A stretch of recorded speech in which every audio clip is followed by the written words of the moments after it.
We're in front of the Israeli School, Universal Practical Knowledge, the Philadelphia Division, here at 3226 Cheltenham Avenue in Philadelphia. We're standing in front of the school right now, getting a description of the 12 tribe sign that's been painted by one of the brothers that was in the school: Judah, Benjamin, Levi, Simeon, Zebulun, Ephraim, Manasseh, Gad, Reuben, Naphtali, Asher, and Isupk. Those are the 12 tribes of Israel.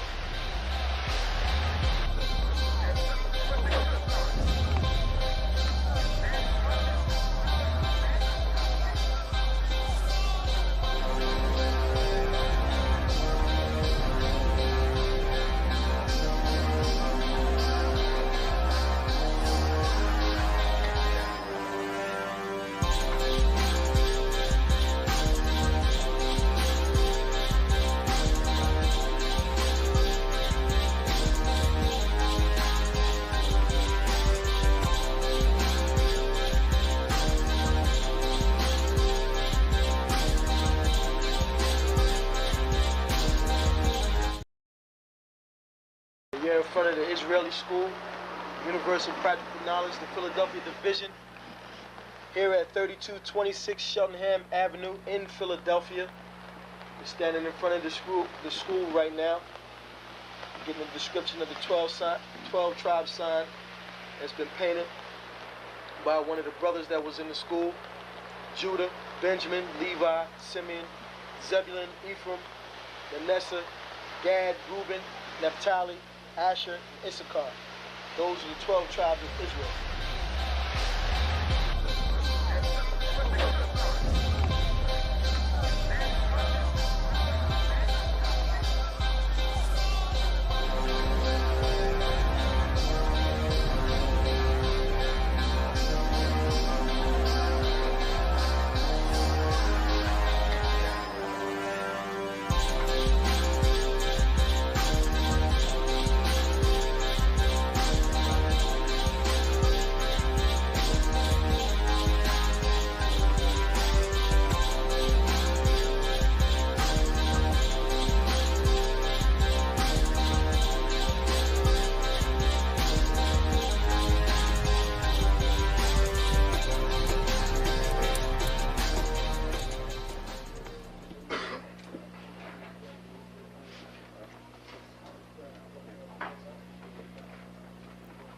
Shalom. Shalom. You've been waiting for this day, so this day has finally come. A lot of you have been wondering where this knowledge that you've been hearing is coming from, and the powerful truth that you've been hearing, how this was established. Well, we finally were able to arrange for the priests to come down from New York and spend some time with us. And I'd like to introduce them if I can. These are some great brothers. We're very glad to have them with us.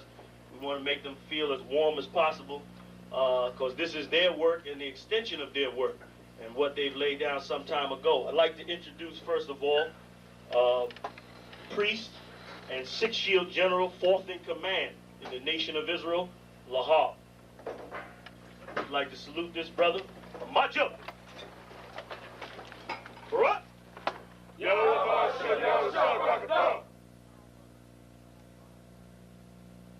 Yeshabim, which means sit.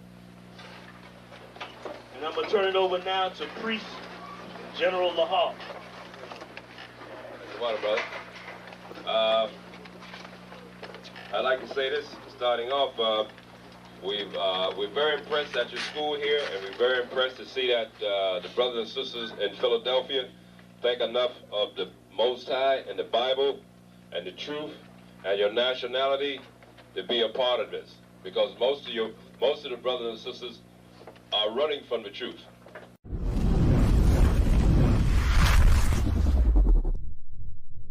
Shalom, Israel. It's time to come get your full dose of truth for the week. You got Mondays, history class, taught by Officer 500 Shariwan and Officer 500 Ahabawan. 7 to 9 p.m. Eastern Standard Time. Tuesday, you got Word to the Unwise podcast from 6 to 7 p.m. Followed by the main event, Captain and Priest Hadaryala, teaching scripture breakdown, the Bible like you never heard it before. 7 to 9 p.m. Eastern Standard. Wednesday, we got Priest and Officer 1000 Awaja teaching you all about the law. Tune in. 7 to 9 p.m. Eastern Standard Time.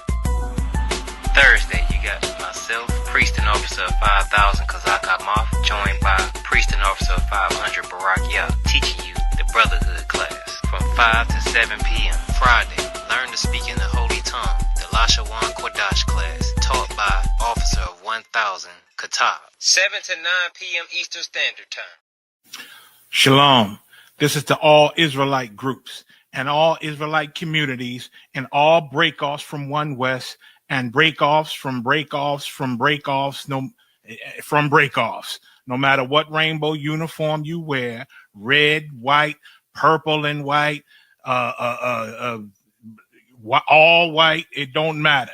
You should all treat the ISUPK like your weird, misunderstood Sabbaths. You shouldn't do anything until you counsel with the ISUPK. We'll tell you when and what to eat. We'll tell you who to marry. We'll tell you who to have sex with and how. We'll tell you how to resolve conflicts with your wives. We'll tell you how to resolve conflicts with your kids, your brothers, your sisters, your parents, your friends, everybody. We'll tell you when and how to pray. We'll tell you how to direct your life in a way that's pleasing to the Most High God of Israel and our Black King Yahushua, a.k.a. Jesus Christ. We will be to you instead of a God. Just like the Most High told Moses in Exodus 4:16 that Aaron would be to him instead of a mouth and he would be to Aaron instead of a God, that's what we'll do for you. It is what you all need because none of you know what the fuck you are doing. I pray you understand. Shalom.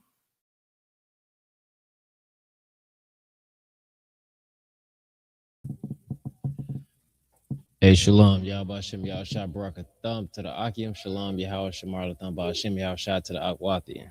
All right, man. I'm Kazak Amath, Officer 5K of the ISUPK. This is the Brotherhood class. I'm joined with Ka'ar, Officer 50 of the ISUPK on the Commander Journey Yohana. Start out at 1 West 125th Street, Harlem, New York. All right. Shalom. So we're gonna get a continuation of what we went over last week. You know, if we have any more questions, any scriptures, anything like that, you know, just ask them in the chat. We're gonna get right to them as soon as we see them. Just let us know. All right. So we left off talking about how us integrating and joining with other people has destroyed us, and we have always ended up at the bottom. All right. And this particular point in time, of course, we're talking about America because we joined into America. And the scripture say, come out of her, my people. You know what I'm saying? So give me that scripture for now. The scripture say, come out of her, my people. And this has been explained as a love affair that our people has had with America, our oppressors. Like, we've forgotten how we got here. We suffer from Stockholm syndrome. You know, we care more about our oppressors than we do our ancestors.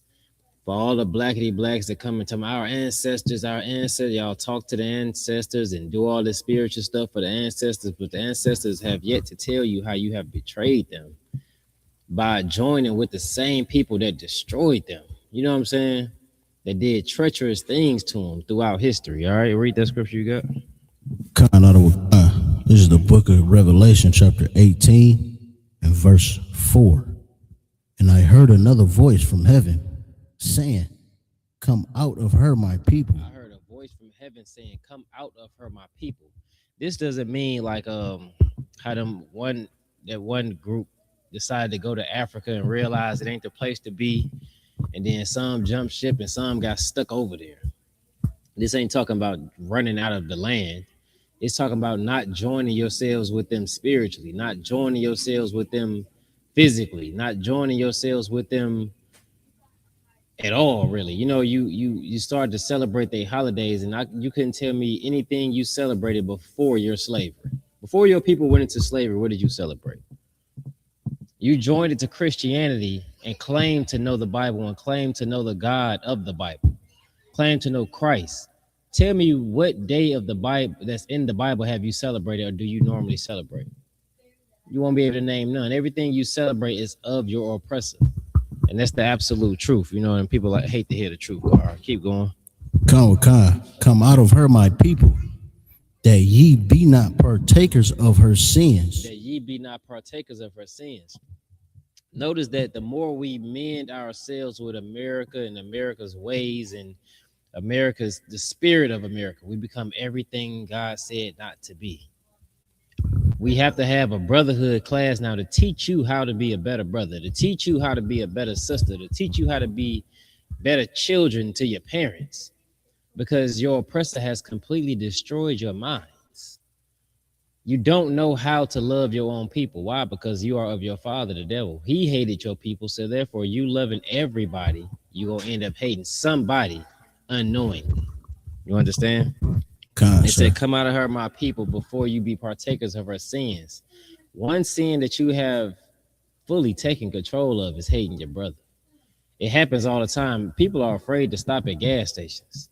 People are afraid to stop at the liquor store. And when you're in the hood, that is. They're afraid. You're afraid to stop at stop signs, the lights. I hear rap songs like, don't stop at stop signs when I'm in the car. Because you're afraid. You're afraid to stop at stop signs when you're in your own neighborhood. Afraid of your kids walking home when you're in your own neighborhood.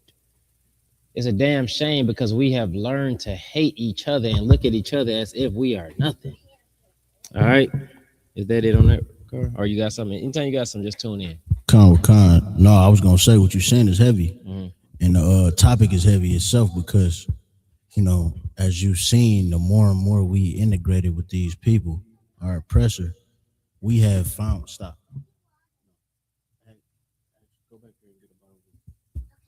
All right. As you've seen, the more we integrated with these people, the more we lost, you know, our communities. We lost the brotherhood. You know, we just lost that neighborhood aspect that we've had in poverty. You know, when we had nothing, as all we had was each other, and we lost that. The more we gained, you know, so-called freedom or money or whatever, we've gained more of that, but lost the aspects that really kept us as a nation when we didn't know who we were. Give me that. Give me Joshua 23:12. Is that it on that?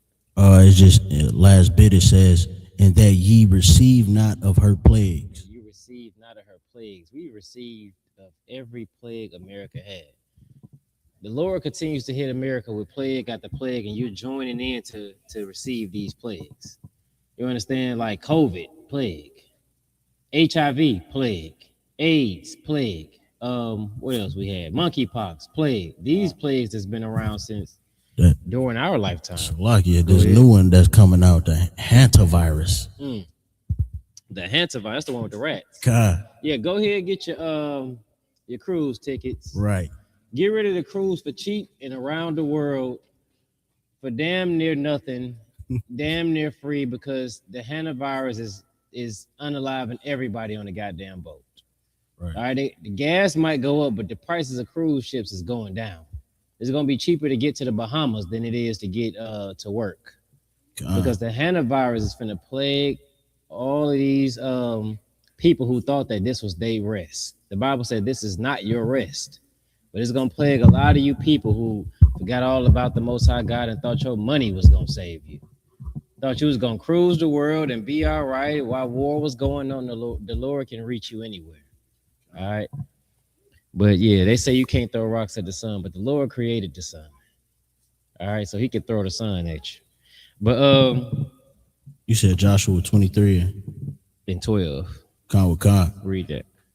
Joshua 23, verse 12. Else, if ye do in any wise go back and cleave unto the remnant of these nations. You cleave to the remnant of these nations, the smaller amounts of these nations. This after they had like destroyed some, I believe, if I ain't mistaken.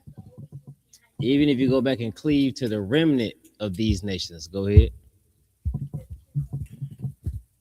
Even these that remain among you, and shall make marriages with them. And shall make marriages with them, which is what we're doing now. There's so many people that will never, ever consider serving the Most High because they have married a heathen. They Right. married somebody outside of their nation. They would never consider serving the Most High. They would never consider joining their brothers. They would never consider our pain and our struggle because they can't bring their foreign lovers along with them. You understand? You've made marriages with them. Christianity is the biggest marriage to them. God. Anytime you say it's just gonna be us in the kingdom, they instantly gonna say, "What about white people?" They never say Chinese. They don't Right. care if the Chinese make it. They never mention the Hawaiian. They never mention the Arab. They only mention their direct oppressors. Right. What about them, man? What about search your history? It'll tell you what about them. If you allow them to join you in rulership, they're gonna take it from you God. and then destroy you. Go ahead, Carl. Like it, if I Yeah, may. go ahead. Yeah, and they only mention the white man, which shows that our people got a Stockholm syndrome on them, an abusive, a victim of an abuser type mentality and relationship because they don't mention nobody else. They don't even you would think they'd mention the African. Right. You know what I mean? Because At we least. make sure we tell them we ain't African, but Right. they mention the white man first because he's done so much brutality towards us that it's like a psychosis on us, on our people. And you know what? It's heavy you say that because who told them they was African? Right. You know what I'm saying? They took that and ran with it to start to say, "Hey, I'm African American. I'm African American." But in all reality, they don't even really care about the African. They only saying that because it's something that their oppressor gave to them. Right. Y'all love pork. Why? Because it's something that your oppressor gave to you. Oh, y'all can't eat pork, man. I gotta have my pork. How many times you heard that, Carl? You won't serve the Lord because that precious abomination that your oppressor gave you, that the Lord say don't eat. And you say, "Listen, man, the white man gave me this. I'm gonna eat this pork." That's what's in your mind and your heart. Every time somebody say you gotta stop eating pork, oh man, y'all stop. I'm gonna always eat pork, man. I'm gonna eat what I eat, man. That's fine. Just know that the Lord say He's gonna forget you and your children. A sinner's prayer is an abomination to the Most High God. He don't want to hear. He ignores your prayers. That's in the Bible. Don't listen to Christianity. Don't listen to me. Listen to the Bible. It's in the Bible. All right. Keep going. Khan. And you shall make marriages with them and go in unto them, and they to you. And they come marrying to you. You allow your kids to marry them, and they allow theirs to marry you, which a lot of times they don't. Go ahead. Khan, verse 13. Know for a certainty that the Lord your God will no more drive out any of these nations from before you. Now He gonna stop driving them out before you. There's a reason that God is driving these nations out before you. Black, Native, and Hispanic people, when other nations come amongst you and join with you, you get destroyed. The Native Americans should know this. Everybody who was taught about Christopher Columbus should know this. You should know it. Ask the Aborigines of Australia. Who's the Australia now? You think of the Australian now, you think of the crocodile hunter. Right. That's who you think of. You think of the crocodile hunter. It was black people in Europe. Who you think drove them out? Black Jews was in Europe. Who you think they fled into Africa trying to get away from? Why do you think Hispanics or our Mexican brothers speak Spanish? Right. Who you think gave them that language and took their heritage? Every time our people is joined with another people, they're destroyed. Keep reading. I'm gonna get some actual proof throughout history for you. Khan out of Wakan. But they shall be snares and traps unto you. They shall be snares and traps unto you. A snare and a trap, you're gonna be stuck with them, and they're gonna look to trap you and destroy you where you can go nowhere. Where can you go? Tell me where your land is. You African American. What Africa got? What, over 55 different countries in it? Khan. Which one you live? Which one is your land rightfully? Which one can you go to and be one of those people? Those purple bastards went over there and got rocks through at them, trash through at them, metal through at them. They ducking and running. They found out real quick, we are not your people. Don't come over here telling us who you are over. We finna beat the hell out of you. That's what you got to understand. You're not going to Egypt. Why? Because the Egypt is called what now, Car? Do you know? Egypt is called. What they call Egypt now? What's the name of Egypt now? The Arab Republic of Egypt. They in there putting cigarettes out on those little cigarette butts out on the pyramids, pissing on the walls, right, giving you tours, not knowing what the hell they talking about, because they run Egypt. The original Egyptians got pushed out of the land, or they ain't running the land no more. I seen a video, they saying, oh, we the original Egyptians. They've taken our land. They don't look like you. All right, keep going. And thorns in your eyes. Thorns in your eyes. It's gonna be it's gonna hurt to see. It's gonna be painful to look. Thorns in your eyes. You can't tell me I heard a Christian to see a damn thing, see the truth for sure. Christians don't want to see the truth at all. Keep going. Until ye perish. Until you no longer exist. We all know what perish means. You no longer exist. Go ahead. From off this good land. From off this good land. They can't even find you there. Think of, we telling you we the Israelites. We've damn near perished off the land of Israel. It's a small remnant of black people there still. A very small remnant of black people there. How you think they got there? They've been there. They didn't listen to Christ when he said, flee into the mountains and into the hills. All right. Keep going. Until ye perish off this good land, which the Lord your God hath given you. We about to open the door for me. We're going to go into one of our favorite books in the Bible. All right. That's what we're going to do. Go. Huh? No, I said one of them. We're going into Ezra. We're going into Ezra. Now, please put in the comments if anything I'm saying is in the Bible that you think is not in the Bible. We could pull it up in the Bible, but we've been reading the Bible, so I'm sure nobody will be saying that right now, man. Throw out for everybody in the chat. If you could like, share, subscribe, we're gonna get y'all some shout outs and read your names over this and put them up on the screen and everything in just a minute. All right, I want to get so far into class. Last week we couldn't finish the whole thing. All right, I'm gonna show you in history where we joined our oppressor, and it just didn't turn out well for us. We've done so much better than them when we were separate. Some 30 years after slavery, she not coming in. Some 30 years after slavery, we had built up cities. Like, you ever heard of Black Wall Street? I'm sure you have. But why they never taught us that in school? Why did they never teach us that in school? They never taught us how great we were in school. In school, where does your history start as a black person? Slavery. Where? Slavery. Slavery. You came here in slave ships. That's the first thing you know about yourself. That you came here as a captive of white people. That's the first thing they teach you. Slavery. They're trying to take that out of schools now. But in all reality, it's way more to your history than that. Even if they wanted to start there, they never tell you that, yeah, after they so-called set you free out of slavery, after they took off the chains of chattel slavery, then all of a sudden y'all started coming up. Y'all started building cities and passing us up. We were suffering from the Great Depression, jumping out of windows. That's what people don't know. They were suffering. Look up the year of the Great Depression for me. During the Great Depression, I believe the stock market had crashed. And they couldn't handle being poor. They couldn't handle being broke. They didn't know what they were going to do. But yet it was a people who, ever since they touched that land, had known treacherous times. They had known misery and all of that type of stuff. So it was nothing to them that we still was on the come up. But yet they could not survive. It's a luck, yes, sir. Mm-hmm. Oh, well, those dates is from 1929 to 1939. But dates what? 1929.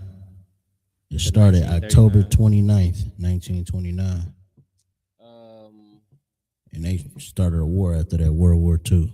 They started World War II after that? Yeah, kind of. But if I may, what you're saying, because during the Great Depression, the reason why, black people in America didn't feel that is because of the segregation. They didn't allow us to bank within America. They didn't allow us to use their banking system. So black people was totally removed from the stock market crashing. And you see, that's just one example of how the Lord would be with you in times of peril and terrible times. The Lord will be with you when you with your people segregated from, these different nations. You know what I'm saying? When you're holy, the Lord will be with you. Yeah, damn right. Holy means separate. That's why he's telling you that when you separate, the Lord will be with you. He can bless you. Right now, if he bless you, you'll give it all to white people. And just one more point. Go ahead. During that time, niggas had so much money they saved Cadillac from going bankrupt. That's why your daddies and your great granddad and your uncles love Cadillac so much. You know what I mean? Because it became a luxury vehicle during the Great Depression for black people. Damn right. And guess what? Just for that reason right there, that you can save Cadillac, that you can save the busing system from going broke. Right. Now all of a sudden Nike want to sell to you even though they hate you. Mm-hmm. Gucci will sell to you even though they hate you. Mm-hmm. All the way down to Coca-Cola will sell to you even though they didn't market to black people. At one point, I think Pepsi was black, Coca-Cola was white. But it's like, shoot, we get more money just advertising the both. We might as well just let the black people in on Coca-Cola too. Let's get that in too. All right, but you said the years of the Great Depression was when? It started October 29th, 1929. Mm-hmm. And it went all the way up to 1939. Okay, so the Harlem Renaissance, which was what they described to be a vibrant time, started from the 1920s to the 1930s. And black people was getting money and celebrating the fact that we was getting money. It was called the Harlem Renaissance. This when all types of poetry was coming out. Music was coming out. Elvis was one of them white people stealing the goddamn music. They needed us to learn to get money again, to rise up. How did they do it? Just like we read last week, they started taking control of our music. They started taking control of our talents. They went from jumping out of windows to creeping into them to steal our stuff. And they'll make it seem like black people is nothing when black people has been saving this country since we've been here. So like we went from building it to saving it. And if I may, sir, that's when they figured out, the importance or the value of the black dollar. That's when they figured out that, well, maybe we should just integrate and allow these people, to buy our products. And I believe it was around that time where the what is that video called? How to Sell to a Negro came out. So they start learning how to propagandize and basically get money off of us and propagandize. I'm trying to think of the right word, but essentially stealing the money without us really understanding that our value is with our people. Okay, so I'm gonna read. It said the Harlem Renaissance was a vibrant 1920s through 1930s explosion of African American culture, literature, art, and music centered in Harlem, New York, known then as the New Negro Movement. It emerged from the Great Migration. That's when black people was fleeing from the South to come to the North. It says it emerged from the Great Migration to celebrate black life and challenge racist stereotypes that we was nothing, we was poor, we was dumb, we couldn't compete, all them stereotypes, all right?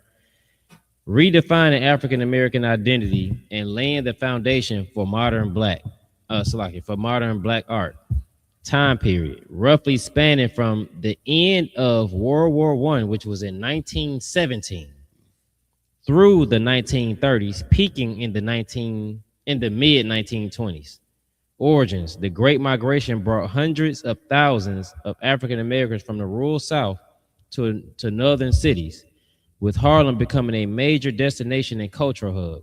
You go in Harlem right now, white people is what's it called when the white people come in your neighborhood to take over? Gentrification. Gentrifying the hell out of Harlem.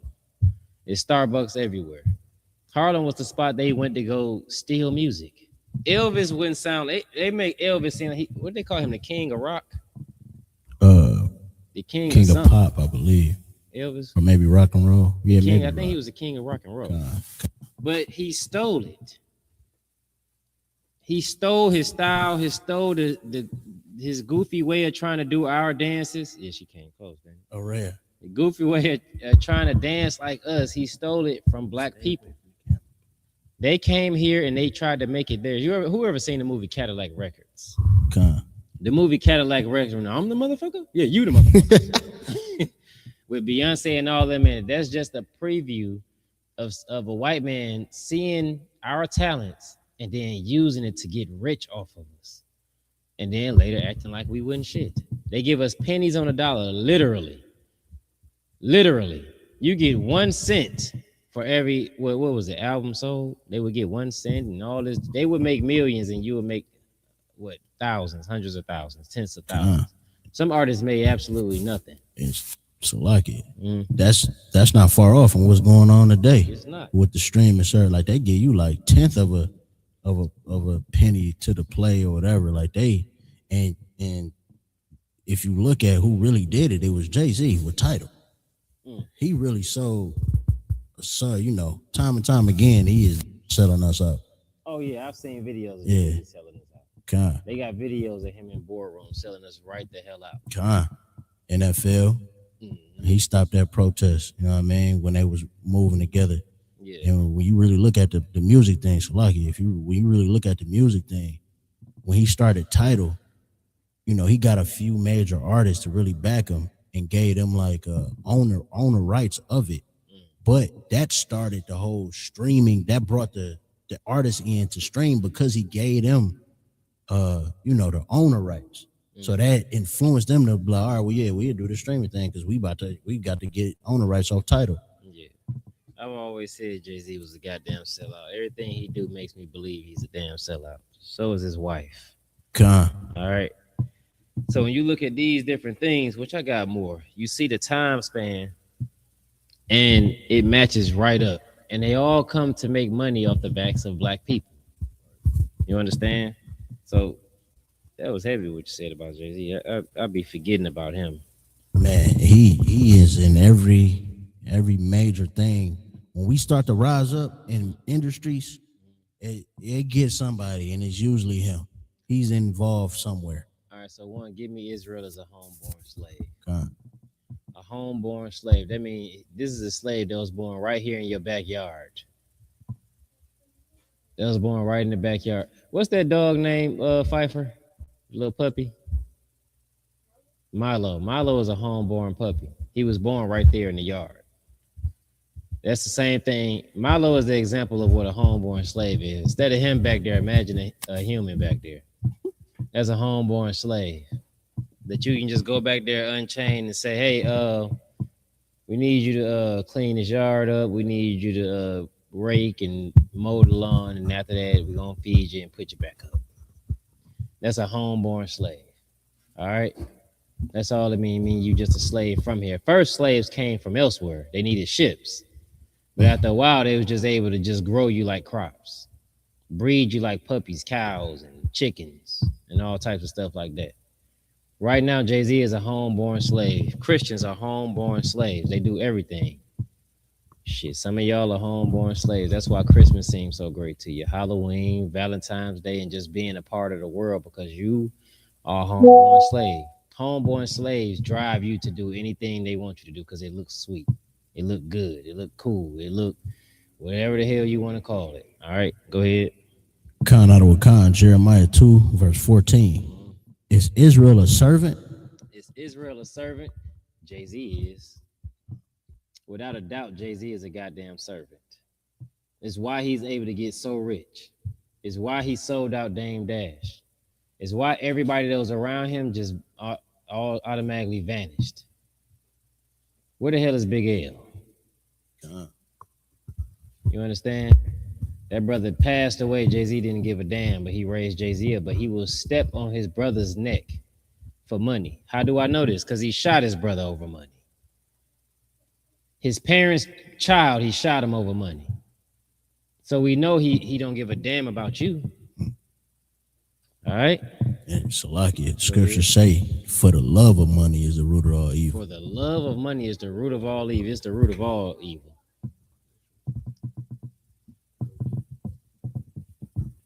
Look, she got problems that's just easy to solve. I wish the world was like that. God. But yeah. I'll keep going. Khan with Khan, is Israel a servant?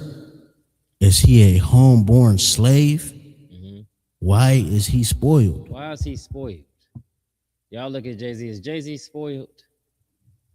Is he spoiled by the white man? He's damn sure ruined by him. And Right. he's the definition of you being spoiled. What about Megan Thee Stallion? Is she spoiled? Khan. She damn sure is. She's so spoiled, they brought her to shake her butt during a political event. Right. It was unseen and unheard of. She up there shaking her butt, and this was supposed to get the black vote. Right. All you gotta do is flash a whore, throw a whore out there, and black people gonna love you because black people love whores so much. We hate ourselves so much that we're starting to look up to hoes. Let's just be real. It's causing a problem because a whore was treated like a whore. Right. And this caused problems with many whores. Megan Thee Stallion is like the Bowser of hoes. Y'all probably don't know who Bowser is. Or King Cooper. King Cooper. They don't know. You know who King Cooper is? You ever play Mario on GameCube or any of those new systems? That's the boss. You reach Megan Thee Stallion, you at the last level. You at the last level of whoredom. You understand? And women was backing her. They was outrageously backing. Oh yeah, he cheated on her.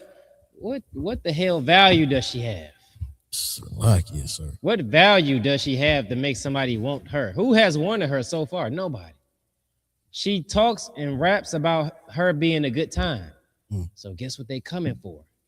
If I advertise cars, you gonna come to me to buy cars, not goddamn lawnmowers. She's advertising a good time, so guess what they came for? Good times. Right. And every woman that supported her hates black women. They hate them. They want them to be destroyed. They love being destroyed. You hate black women. Slaki, go ahead. No, Khan, sir, that's just so heavy. Because like you said, we've seen our women just go to bat for the lowest of the image that they've given you. Like, she is a low image of black women, and our women fight for it. And it's just, it's just like you said, homeborn slave. You don't even realize the oppression that you under to turn you into a whore and then advertise it to make it look cool. Like, that was on the world. They put her on the world stage to show how they treat black women. This is how they view y'all. This is what they saying. Like, this is the world stage. The political arena is the world stage. And they showing you, oh, look how we treat our slaves. Look how we treat our black women, our black slaves here. This is what we think of them. They come up here and shake their ass for us. It's like. And what's crazy is before desegregation or integration, we had what was called integrity. We had integrity. When they did that one thing, what is it called? Reconstruction. Did they do that twice or once? After Civil War. Yeah, I believe it was 2 times. One time it wasn't so large, and the other time it was. It's called Reconstruction. During this time, we had what was called integrity. They called themselves doing a reconstruction where they trying to help black people after slavery to gain a foothold in political things, financially, being financially stable as a people, land, and all of this different stuff, right? And look up it was some black jockeys. That's like the people that race horses, right? They had won, I think 15 out of 30 or 15 out of 28, 29, 30, somewhere around there. They won 15 of the races. It had to be like 28 because it wasn't 30. It was more than half. So 30 would make 15 half. Yeah, kind of 15 out of 28. 15 out of 28 of the races. White people raised hell. We couldn't win a fucking horse race without them tripping the hell out. They didn't want us there no more because year after year we was whooping their ass. What was it, the Kentucky Derby or something? Kind of. It's just so crazy because you don't see no black jockeys today. Yeah, you ain't gonna see no black jockeys. That's crazy. It's just not. But They not. I don't really watch it, so it could be one that slipped through. But at this point in time, black jockeys was whipping their ass. Why? Because we were just better with the horses, better with the animals. We knew how to train them and build them up where they were just playing out faster. We was the slaves. We dealt with the damn animals. We did the work. While they sat on the porch watching us work, enjoying life, not having to rake a goddamn leaf. Then they let us get off into these different events and we showed our ass. They couldn't compete. They like, man, they didn't won 15 out of 28 and they raised hell because these black jockeys was whooping their ass. Read up on that a little bit. Kawakana says during the Reconstruction era of the late 19th century, African American jockeys did not just participate in American horse racing, they dominated it. Following the Civil War, formerly enslaved men leveraged their expertise in caring for and riding horses. See what I mean? These dudes that was forced to deal with these animals, they learned these animals. Any job you put a black man at or a black woman at, they're gonna perfect it. They're gonna find ways to make it better and easy. We had to pick cotton. Next thing you know, they was making the cotton gin. We gonna make it easier on ourselves. Put somebody in the yard and tell them they gotta get up all the trash. Eventually, they're gonna invent a rake, or an easy way to do it. You're gonna find a child does it. Children do it. I remember as kids we used to play in the dirt. Right, we would be young as hell playing in the dirt, and we were just trying to build little cities out of fucking mounds of dirt. And we wanted to run a river through the city, so we built a tall mound of dirt and made a line through it and put little dirt on the side. That way we could run a river through it. Nobody taught us or told us how to do it. You just 5 years old, you was bored in the house, you went outside and started playing in the goddamn dirt. Next thing you know, you was building a model city out of fucking dirt. Little kids get bored and start playing the piano. Next thing you know, he's the best.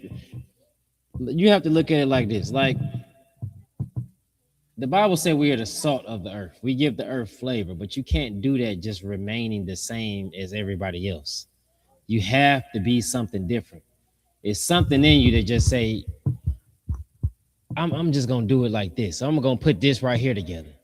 I remember growing up in the South, they were always talking about George Washington Carver. George Washington Carver. They had songs about the Peanut Man, the Peanut Man. This dude just was called the damn Peanut Man. He made everything out of peanut oil, and you'll be surprised what the hell he did with a goddamn peanut. Paint out of the peanut. He did extraordinary things just with the goddamn peanut. And you can't tell me somebody coming out of slavery or the children of slaves doing stuff this amazing wasn't given to this earth by God, by the Most High God. He had the choice. He said, we are peculiar people. Is nobody like us? Nobody. So during integration, when they started to have us show so much sin, now all of a sudden everybody else want to do it. It's Africans in music videos with chains rapping in a dumbass accent that I can't understand. Not looking like us. You could tell he ain't us. You got Asian people trying to look Mexican. They like the way our Hispanic brothers gang bang, so they want to look like them. It's crazy. Everything we do, the world copies it, but then down us for it. You understand? You had something? Or you was looking up something? Con, I was trying to see how many things he invented from the peanut. From the goddamn peanut, man. Because that's heavy. Go ahead. Or did you find it? It says over 300 products. 300 products from a peanut. And uses for peanuts. And 300 uses for a peanut. You know what white people was doing with peanuts in the South? Putting it in the goddamn pot and boiling it. Cracking it open and just eating it. Go ahead. It says he discovered numerous applications for food, medicine, and industry, including. Somebody right now tell me how you make medicine out of a goddamn peanut. I ain't never got sick. It's like, oh, go get the peanuts. Who the hell did that? Some black man knew that some exist. He just knew, like, oh yeah, you can do this and add this. Go ahead though. It says medicine and industry, including peanut milk, cooking oil, plastic, dyes, cosmetics, and soaps. Soaps, dyes. Yeah, You know, you don't even get soap no more. You don't even get soap. I don't think your nothing you wash up with say soap, do it? It say body wash. I don't think it even say soap no more. They can't advertise that bar you got. I don't think it says soap no more. Huh? It says what? What is he saying? He said Dove. Oh, Dove. That's the brand of it, but I don't think it says soap. I know body wash don't. You know what I'm saying? So Body bar. yeah. Not Shiraz. It say douche. Shiraz. Oh yeah, that's what Shiraz says a lot. It would say beauty bar. What the hell is a beauty bar? bar? A beauty bar is when you go somewhere and they got different lip glosses for you to buy, and all of a sudden now it's this bar of soap that you're supposed to have because it's not soap. When you let them take over, I remember it was a hair product. This ain't got nothing to do with that, but it's gonna give you a small example. I guess it do got something to do with something. Okay. Who remembers the hair products Dr. Miracle? Still around. Yeah, you thought it was. Everybody's hair was long as hell, including mine. I was wondering why my hair just can't get this long ever since this goddamn Dr. Miracle product, right? Your head tingled, it had a minty smell, and the shit just worked for black people. Then they sold it. They gave it over to the oppressor and let him make money. Now all of a sudden it does absolutely nothing. It makes your scalp dry, it itches, it smells weird as hell. And all of a sudden it does not work anymore. So like it. Go ahead. That's definitely on topic because that's what happens all the time. We invent something. Yeah. You know, either it gets stolen or, you know, eventually they just buy us out because, you know, we are oppressed people and need the money. You know what I'm saying? They know poor people want what? Money, exactly. Want money. You need money. Instead of the ownership of it. You don't think about the ownership. You don't think about how longevity works. People think for instant gratification because we are poor. They keep us poor. When they came and took our music, rap used to be what's that Slick Rick song? Children's Story. Remember he's telling a story. Not long ago. Yeah. He's giving you a story of what not to be and what will come of you being a goddamn robber and a thief. I think the person, the main character of the story ended up being killed at the end of the story. It's called Children's Story. He's giving children a warning of what not to be. Now you got them jumping around acting retarded as hell. They showed me a video of these kids in the theater at a YB movie or showing or something, and they was losing their mind. And they diagnosed all these kids with ADHD. Two young dudes got fired at my job, both of them today. Damn. Yeah, for one, they couldn't stop moving. I work on an assembly line. You have to be there when the car gets there so you can put your part on the car. You look up, this nigga is across the room doing nothing. We waiting on the car. We look at him. He's back and forth, back and forth, back and forth, back and forth. Why do you think these kids is getting like this all of a sudden? You think it's magical? No, they're doing something to your children. They're doing something. Matter of fact, why do you think YB is the way he is? Because they're doing something to your children. They have to keep you at a low state at all costs. They talk about the chloride in the water and all this different stuff. Flint ain't the first place to get water tampered with. It's been happening. Look up places that the Jewish people has been and they went and poisoned the goddamn water. That's nothing new. You understand? Integrating with your people would destroy you. It was something else I wanted you to pull. What was it? I got a scripture if you don't remember. Go ahead until I can think of it. It was a scripture I surely wanted you to pull. We'll read that. It was off, coming off the last scripture that you pulled. How marrying, how it was back in the Old Testament, the time of Moses, marrying to another nation. That was no nonsense. You know what I mean? Like you wasn't getting away with that. And the Bible tells you in Numbers 25:7, it says, and Phineas, the son of Eleazar, the son of Aaron. So like I'm gonna go up a little bit for context. So like verse 25, verse 6, it says, and behold, one of the children of Israel came and brought unto his brethren a Midianitish woman in the sight of Moses and in the sight of all the congregation of the children of Israel. Now this how you know, just sidebar, this how you know Israel, I was about to say Israel, the UPK is on point with our teachings. Mind you, Moses had heathen wives, but this is before Moses had been this is before the Most High had introduced himself to Moses to know that he was sinning, but yet he didn't get rid of his wives. Same thing we say to brothers, listen, your rib is your rib. Now, before you knew this, that was your rib. If it's a heathen woman, we ain't gonna tell you divorce her. We can't do that lawfully. You know what I'm saying? So, hey, you gotta rock with it. You know what I'm saying? But go ahead. Yeah, same thing Moses do, but he knows a sin now. Now he's seeing somebody walk through the camp with a heathen woman. Go ahead. That's heavy. And if I may just add, damn, I lost it that quick. Yeah, brother, like you ain't heavy as me. The Lord said, don't say that, brother. Don't try it. Say nah, but you would think about it. I remember this scripture myself. Yeah, that's what. Oh no, I just wanted to break it down. Like this brother came here showing off a heathen. So like, and basically going off what you said, Moses, had a heathen woman but didn't know it. But him knowing the laws now, he coming just blatantly, just showing off a heathen. To hell with y'all. Yeah. Yeah, go ahead. Some brothers like that to this day, man. They will not come into the truth. Why? Because you can't have a white woman. Right. Ain't nothing more disgusting than a nigga who just infatuated with white women. You ask them like, why, man? What man? They ain't like black women, but they show me. You be like, what? Brother, go sit down. You a pervert. You a pervert. You a sexual deviant, and you need to be away from all children and all your own people.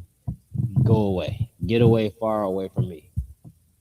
Black women should see a man like that and stay far away from him. You should ask him, like, yeah, are you infatuated with having sex with white women? You are. You would disown God for that. You would. Okay, yeah, get away from me. Like it. That should be on the questionnaire for dating. I can write y'all a questionnaire. It's gonna be all biblical, and I promise you, you'll get way better men than what you've been getting. Just buy the Kazakh's questionnaire for dating. Just on the first date here, second date here. I got questions for. I'm gonna write the book. You understand? Might sell, sir. In this climate, that might sell. That's not a bad idea. You should have held on to that one because I might make that. Yeah, you ain't gonna think of what I'm gonna think of. God. But you might. No, we might have everybody write it together. Right. Yeah, why not? The encyclopedia. Yeah, this is brotherhood. Brotherhood class. God. We're gonna teach them brotherhood in the book. Yeah, we're gonna show y'all sisters how to weed out horrible men. Next thing you know, all y'all husbands are gonna be at the UPK. But you're gonna be happy. God. You're gonna get something way better than what you've been getting. Some dude that just needs a mother and a father in his life. And you can't be that. All right, go ahead, man. In the sight of all the congregation of the children of Israel, who were weeping before the door of the tabernacle of the congregation. So they weeping before the door of which means they already got problems going on. Right. Anytime you see Israelites weeping, the Lord is whooping their ass. He on them, right? That's why they weeping before the door of the tabernacle. They looking for the priest. You understand that this is what they're doing. Go ahead. And if I may just add, and this nigga coming around with a heathen. He's coming around showing her off. Typically, when the Lord punished Israel, when he's punishing the people, like you look at us right now in this downtrodden state. Right now, your kids gonna grow up to work for their kids. Their kids gonna inherit the business. Your kids gonna inherit a job and debt. Most of us right now, if you passed away, only thing you're gonna leave your children is debt collectors calling their phone. Like, yeah, such and such passed away. We trying to figure out who's gonna take care of this debt? That's what the stereotype of black people is. We don't know about life insurance and all of that different type of stuff. We was never taught that, right? I just taught it to you. Get you some life insurance, all right? But we don't know that. That's what our kids gonna inherit. Go ahead, read that again. Khan, who were weeping before the door of the tabernacle of the congregation. Verse 7. And when Phinehas, the son of Eleazar, the son of Aaron, the priest, saw it, he rose up from among the congregation and took a javelin in his hand. Took a javelin. That's imagine that stick they be launching in the Olympics. Is that actually called a javelin? Yeah, Khan. Yeah, but it was sharpened. And go ahead. If I may, like, and this just show you the, spirit of the priest. It's no nonsense about the laws, man. Like, you coming around just showing off in blatant disobedience. Like I was about to make a point and just completely forgot the point. That is crazy. But basically, the gist of the point, I forgot the way I was going to tell it, but the gist of the point is this. They wearing they sins just out in front of everybody. And back then, it wasn't allowed. The priest didn't play that. Like he's reading what he's saying. You just come out and you just like, yeah, sins. And when they cry in the tabernacle, we know that something is wrong. The Lord punishes Israel because there's sin amongst Israel. Somewhere somebody is sinning. Imagine you like, damn, man, why are we going into slavery, man? We were just ruling everything. Why are we going into slavery all of a sudden? Or why are we being oppressed? Why is hard times falling on us? We getting sick. We ain't had no food. All this different stuff. You look up and there's a brother walking past you with a heathen woman, and you know that's a goddamn sin before the Most High God. Think about how you would be looking at him. Your children are starving. Snakes is biting y'all. And then you look up, it's because this brother right here is around here knocking off heathen women. How would you feel about that? What would you be thinking in your mind to do to him? You understand? Keep going. Khan, verse 8. And he went after the man of Israel into the tent. Yeah, walk behind him. Going after him is rolling up behind him. Go ahead. And thrust both of them through. Thrust both of them through. What does that mean? He's going to tell you. He's going to describe it better. Go ahead. The man of Israel and the woman through her belly. And the woman through her belly. So it said the man of Israel went through him and her through her belly. How can some go through one person and go through another person's belly? That brother was in there trying to knock her down. And he was laying on top of her. He walked up in the tent, caught him red-handed, threw a javelin through his back and through her stomach. That's why it was like that. He was able to, one swipe, bam, hit both of them. Because that brother had mounted that dog. Right. That brother in there committing bestiality. Yeah, God, and if I may, sir, like I'm just imagining this scene. I mean, like you said, you painted it already so heavy. Like the children of Israel going through something. And here he go. Imagine this: a brother now, it's a white woman showing this white woman off. Yeah, my white woman, or like how niggas be on online. Yeah, white women better than black women. Black women, like that's what he doing. And he go into his tent with his dog, and a priest came in there and said, "Man, it ain't happening in front of the Lord. This ain't happening. Listen, I'm finna cure everybody's problems. God. I'm finna cure everybody's problems. That's why the Bible had to put in there, thou shalt not murder. You know what I'm saying? Like, times had to change. Y'all look like Christ came along and the Lord was like, yeah, we sin in Christ because these brothers ain't playing. These brothers that's so mended with the Lord that they just like, yo, you want to sell dope to the hood? Okay, watch this. And scalp the hell out of you right there in the middle of the city. And these times when it wasn't no police to call. Ain't no calling no police. They was casting lots at your door, which means they was shooting dice like, yeah, who about to knock this brother off? God. I got double on the 10 to 4. It's 5 of them in the house sitting. I get 2 of them if I hit this 10 to 4. You understand? So yeah, something had to change because a lot of us wouldn't have made it. I know I wouldn't. You wouldn't have made it. My parents wouldn't have made it. I would have never been born. A lot of us wouldn't, sir. You understand? It's a lot, yeah. Just off that cast and lots analogy. A lot of these Judites might be Levites the way they throw dice. The way they choose dice. Because I got a platinum arm. I got a platinum arm myself. I will take your money. Yeah, right? This is the brotherhood class, sir. Hey, I won't take all of it. God. But it's gonna be a whole lot of brotherhood when I buy a bottle with your money. Share it.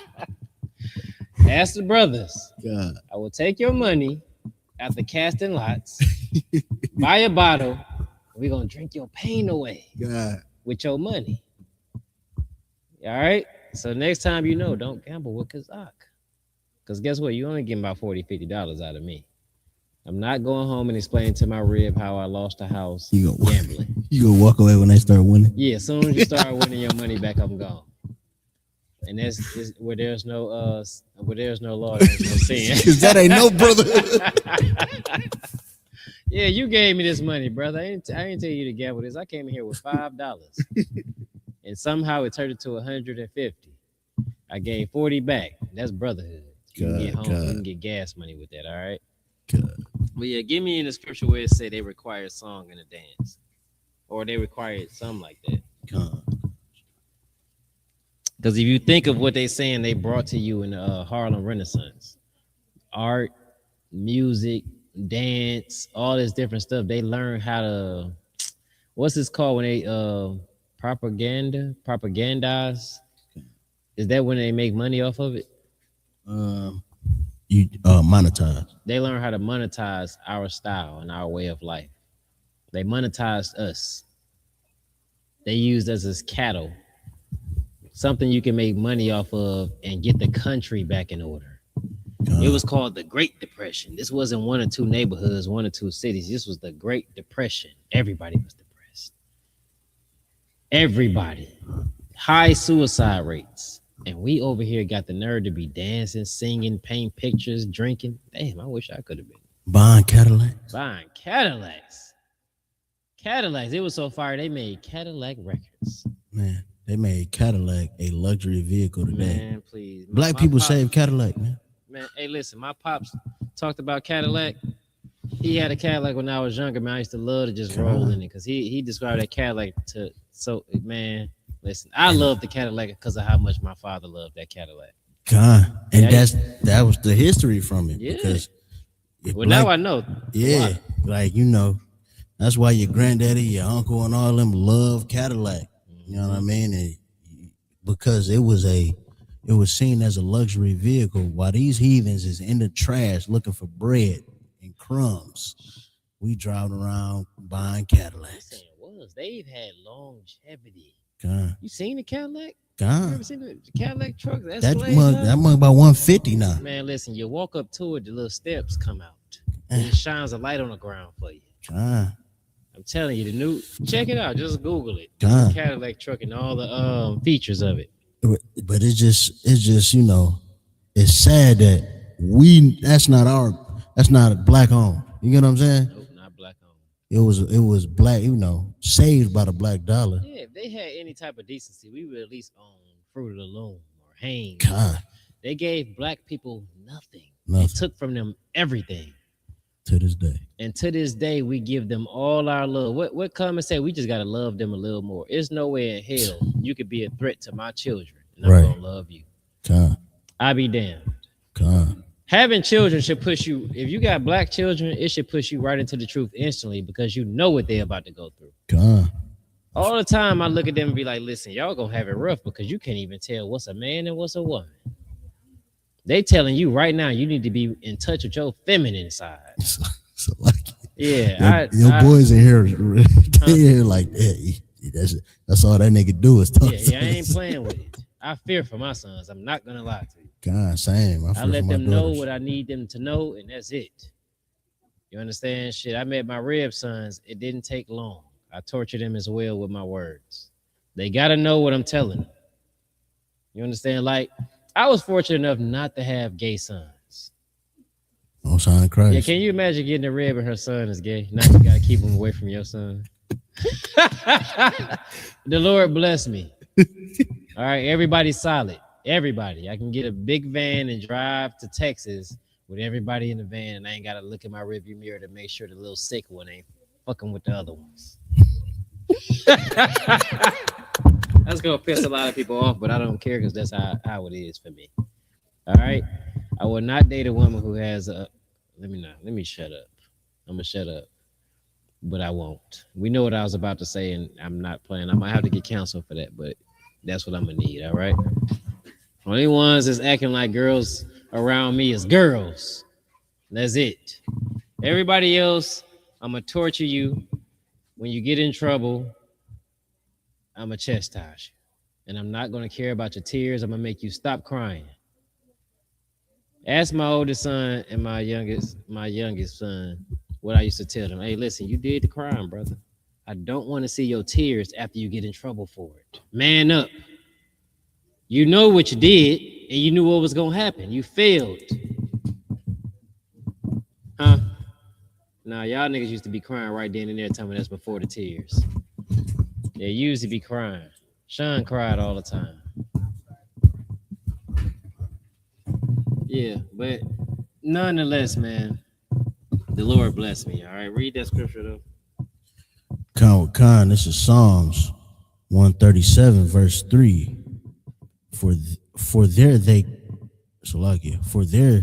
that carried us away captive.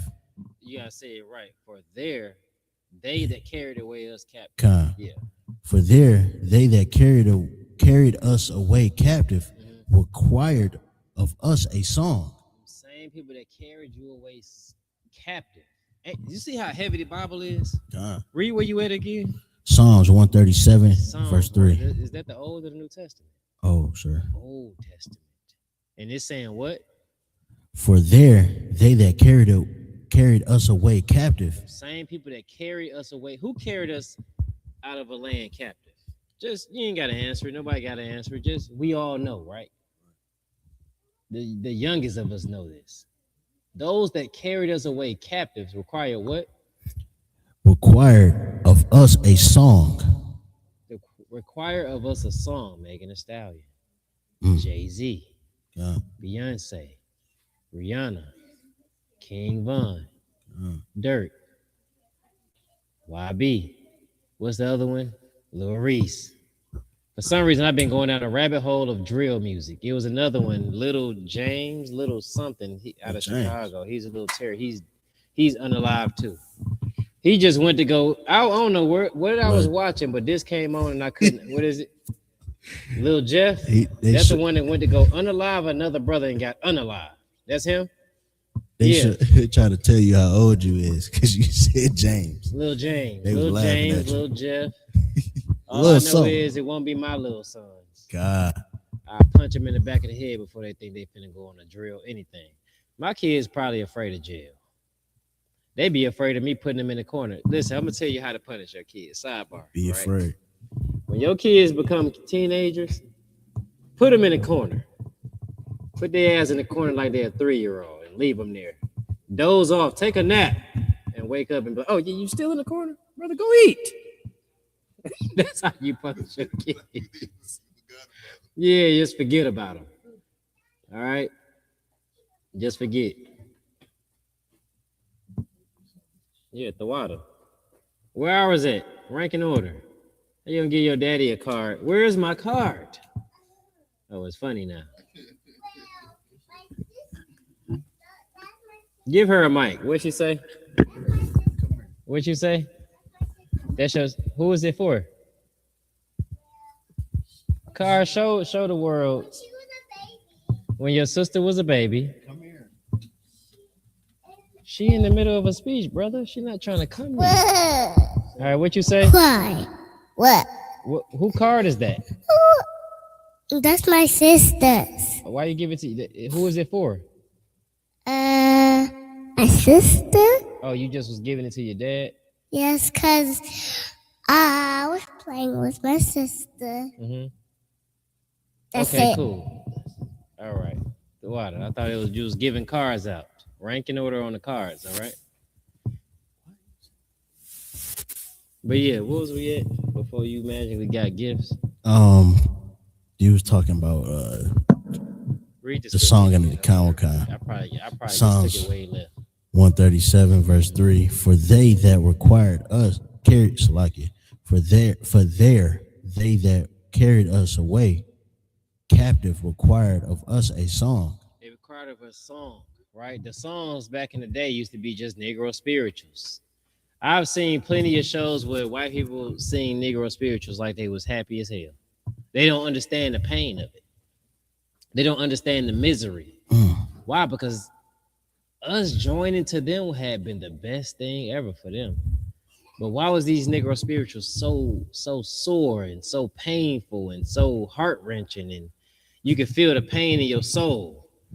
Just it almost caused a fear in you, some songs. I know wading in the water, I was damn near afraid of water.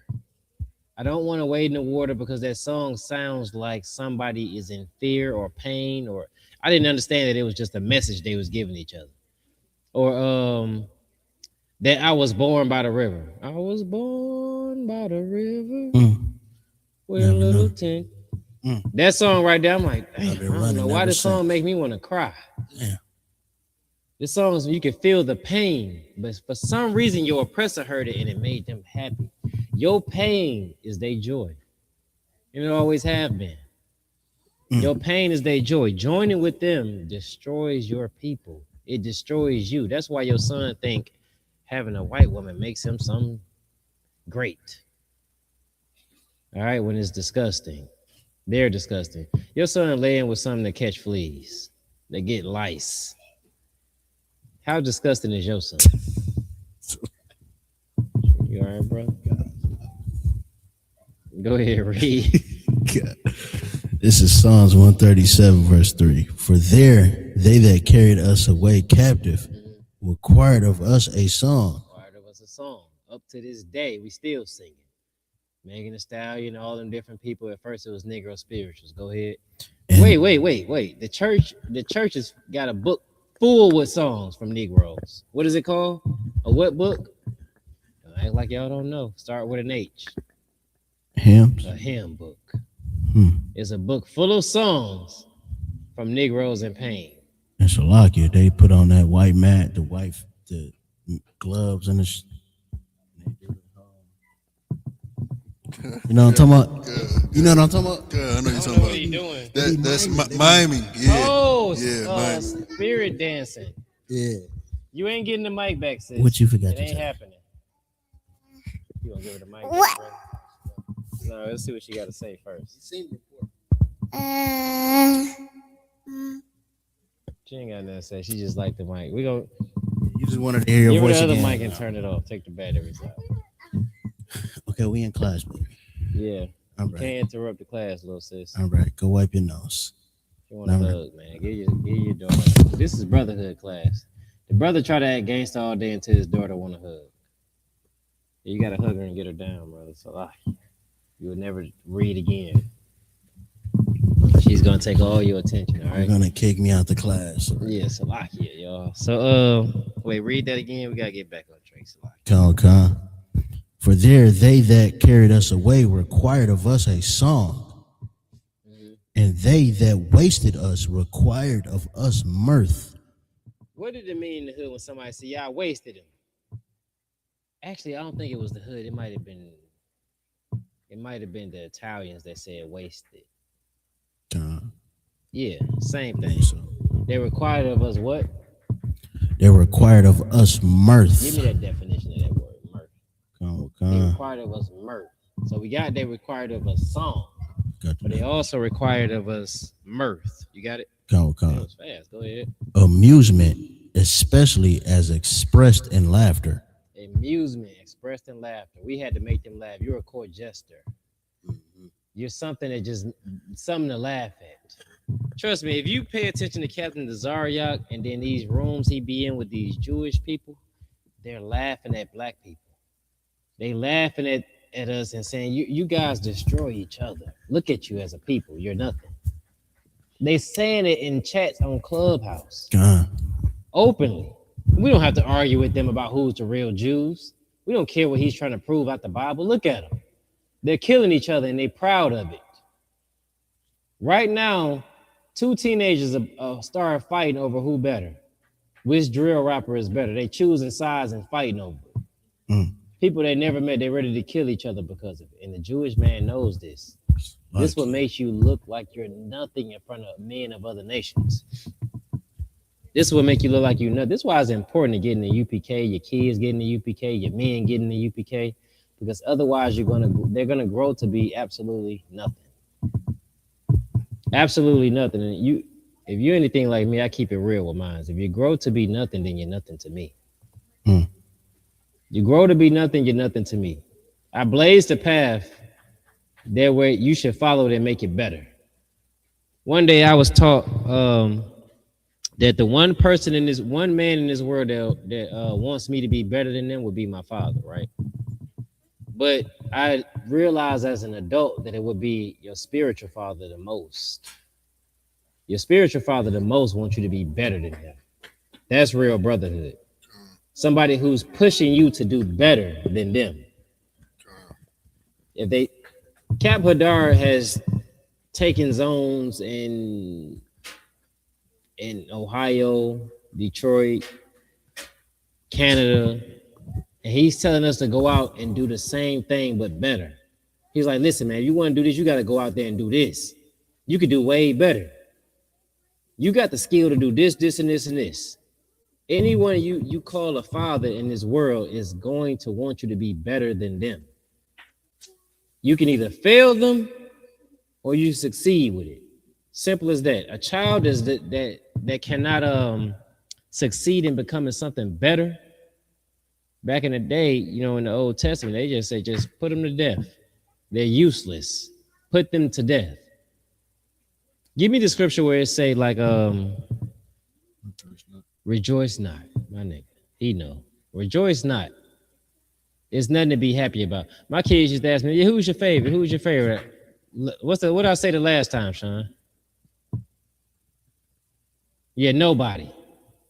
Nobody is my favorite. Why is nobody my favorite? Because let's be real. I'm a real parent. I don't know about y'all. Y'all be faking it. I don't fake the funk with my kids at all. I need them to grow up and be solid and be able to understand the truth. All right? And this is what they need to understand. Who's my favorite? The one who's blazing the path that I blaze. I can look at you and say, hey, listen, that one right there finna be way better than me. All right? That one right there finna be way better than me. In everything. In all things. That's what I wait on. Simple as that. Read what you got, Car. So, like, if I may, just to add, because you brought out a heavy point just earlier, saying how they laugh at us. You know what I mean? As at our demise. That was in the Bible. Khan with Khan. But on the Heads of State podcast, shout out to Capadar and Officer LeBon. Heads Quam, Shaiwan, Barack Yalla, IDR, all them brothers on the Heads of State podcast, 144. They go live Tuesday at 9:30. But they brought out a interview of Dogface talking about how his only father figure left him when he was a kid and he started getting in trouble. And he on Vlad. And Vlad, a so-called Jewish man, started laughing at him when he told him that his real father was just around the block from him. And it was just painful because he was really sharing something vulnerable. Like it seemed like something that he worked out, like something he probably talked about with a therapist or something. Like it looked like some hurt that he really had to search for. He was giving his soul. And this devil just laughed at him as he told him, like, yeah, well, my real father was around the block for him. I knew him the whole life, but didn't know he was my father. Yeah. But that's a lot of brothers' story, and he just laughed at it. And that just shows you these devils laugh at the oppression. You know what's funny, man? I have a lot of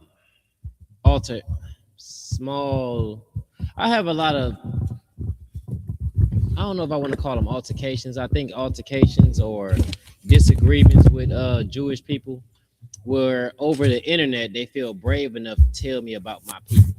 and they feel brave enough to laugh at my people, laugh at what my people is going through. Yeah, come. Salaki, you was them brothers back there doing nothing. I like to see work being done, especially the one with the braids. Yeah, he think he's your majesty. Yeah, go help with the food, brother. Yeah, there you go. The best type of young man is a working young man. All right. That's in the Bible too. Is it? God. Okay, The best. What's the servants that lay amongst you? Oh, damn. Yeah. But yeah, man, the fact that they talk about us in those clubhouse chats over the safety of distance and the internet, the distance of the internet, they talk about us, man. They talk about how we're doing this and it's like they soon forget what they was doing when they was in the ghetto. They forget the incest. This is why your kids are born with little buck teeth and little funny hairs, and they look retarded because they are, because you had so much incest. The gene keep coming out of you when you was in the ghetto. You forget.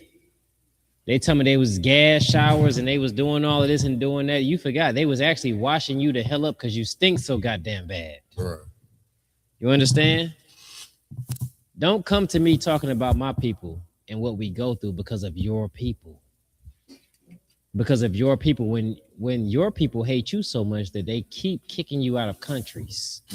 Now you're over there with another people and they're trying to kick you the hell out of their country after they agreed to let you in. You had nowhere to go. You're a vagabond. That's in the Bible. Being a goddamn vagabond is in the Bible.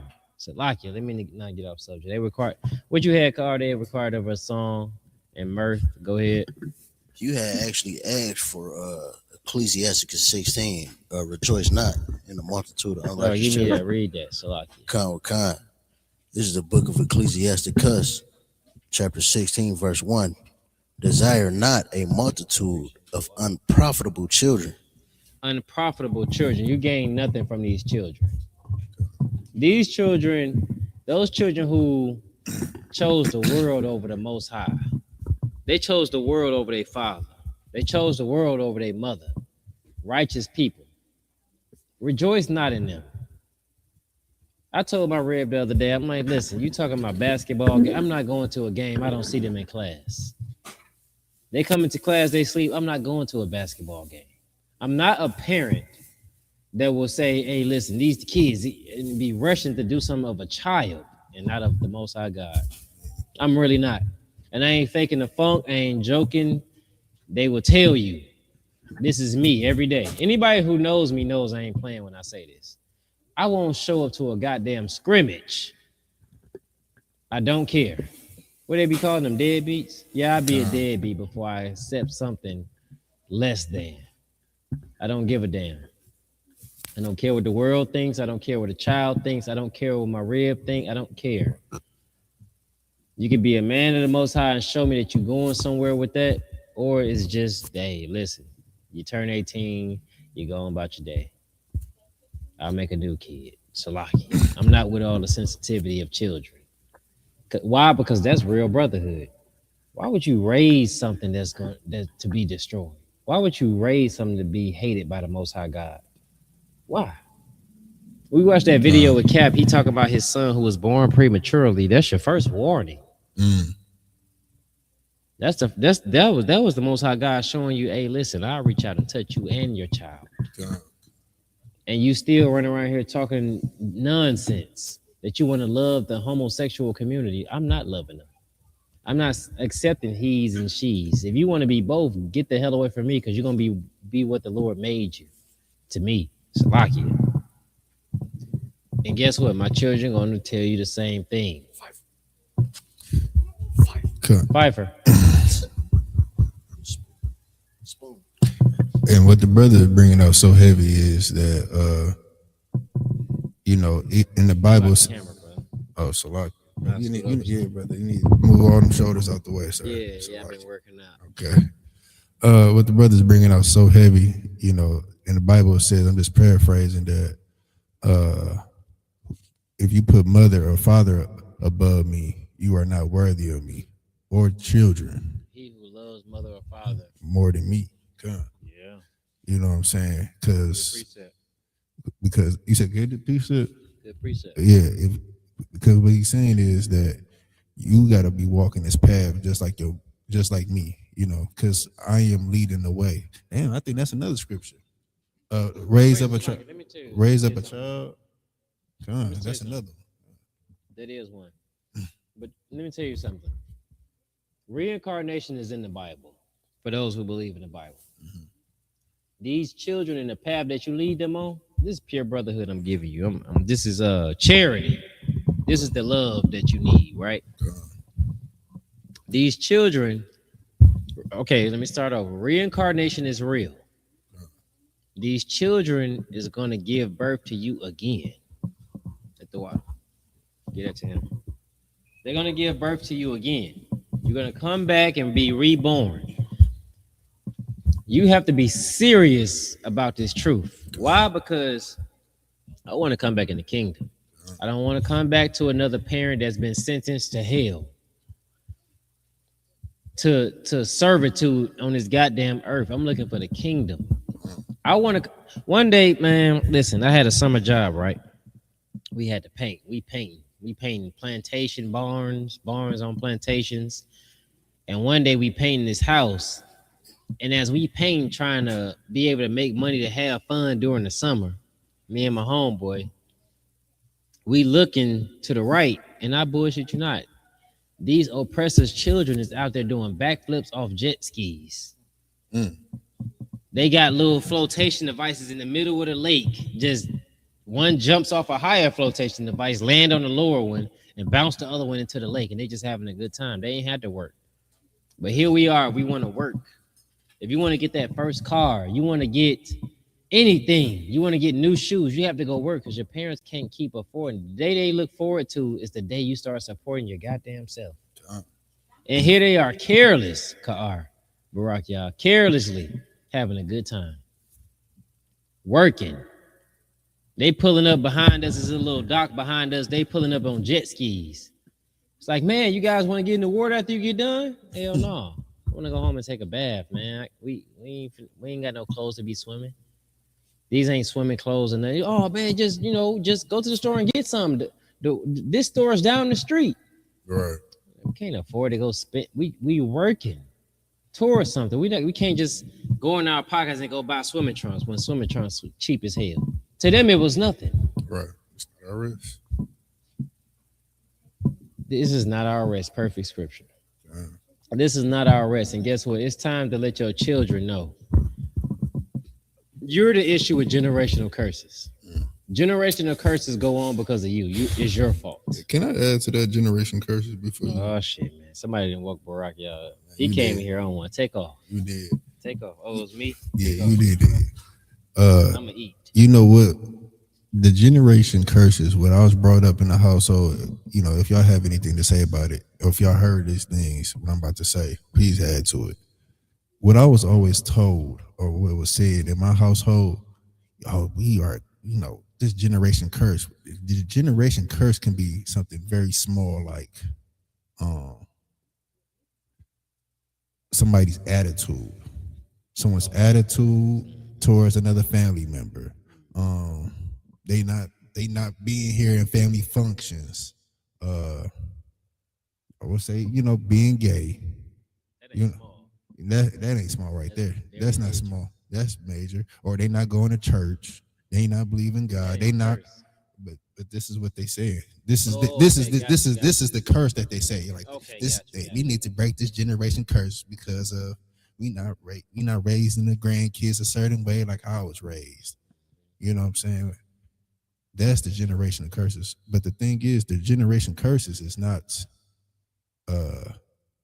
having not having the Bible. You know what I'm saying? Not doing the traditions of the Bible, not following the laws and the statutes and commandments, not having a brotherhood, how to treat a brother. Not, that's how you would break the curse.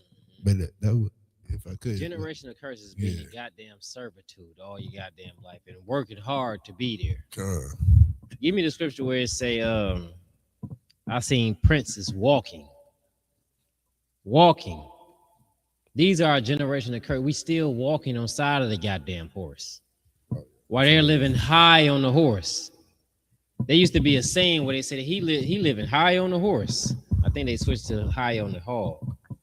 They love pigs so much they switched it from horse to hog. Go ahead. Con with con. This is Ecclesiastes 10 verse 7. I have seen servants. Servants, people who should be serving. I just had a young man in the room get up and serve food, right? They're not the true servants. These are the princes that the Bible talk about.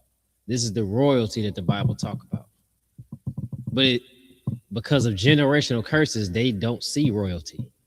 All they see is what the world gives them. They got what I'm telling them versus what the world gives them. What you think they're gonna choose? More than likely what the world gives them, right? That's the one.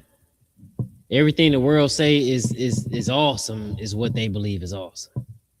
You understand? Keep going. Con with con. I have seen servants upon horses. I have seen servants upon horses. Now, who rides the horse? You living high on the horse. You don't have to walk. You living high on the horse. I've seen servants, people who should be serving you on the horse. Go ahead. And princes and walking. Princes, royalty. Go ahead. And princes walking. The prince is walking. You have the servants over the princes. Servants over royalty. Why in the hell are you walking when you should be on a horse and the servant should be walking? Ain't that the way it go? Why is your rib walking when she should be carried from here to there? Nowadays we got cars. She should be chauffeured from here to there. Her feet shouldn't touch the ground is what the Bible said. But yet your wife have to go get a slavery. Your wife have to go get a slavery.